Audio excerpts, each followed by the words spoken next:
અરે મિત્રો, આજે તો વહેલાસર ઉઠવામાં બહુ જ મોડું થઈ ગયું, કારણ કે રાત્રે 2 વાગ્યા સુધી મોબાઈલમાં વિડીયો એડિટિંગ કરતો હતો. અને ત્યાર પછી ભાવના આવીને મને કહે છે કે ગોવિંદ, 9:15 વાગ્યા, જલ્દી જાગો.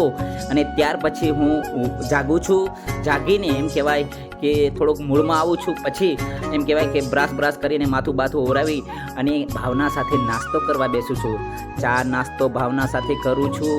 અને ભાવના બેસ્ટ ચા બનાવ્યો હોય છે, એટલે બહુ જ જોરદાર ચા પીવાની મજા આવી જાય છે. અને ત્યાર પછી મારી લાડકડી દીકરી એટલે કે કિંજલ જોડે મજાક કરું છું, કારણ કે મારી લાડકી દીકરી છે અને એને દરરોજ મારી સાથે મસ્તી કરવા જોઈએ. તો તમે જોઈ રહ્યા છો વિડીયોમાં કિંજલ કેવી મસ્તી મારી સાથે કરી રહી છે, કારણ કે મારી લાડકી દીકરી છે. અને ત્યાર પછી એમ કહેવાય કે ઘરમાં રામનો ફોટો છે, તો રામના દર્શન કરું છું અને પગે લાગીને કહું છું કે હે રામ, સૌનું સારું કરજો અને બધાનું સારું કરજો. અને ઘર તરફ જોઈ અને એમ કહેવાય કે ભાવના રસોઈ બનાવવા બેસે છે અને હું વિડીયો બનાવવામાં મોજ કરું છું થોડીક. અને ત્યાર પછી મારા ઘરની ચારે બાજુ જોઉં છું તો પંખી લીમડા ઉપર બેઠા હોય, કલબલ કરતા હોય છે. અને ત્યાર પછી હું મંદિર તરફ નીકળું છું ખોડિયાર માના દર્શન કરવા માટે.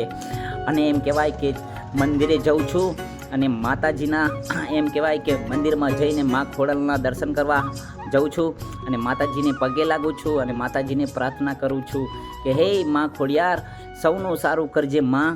અને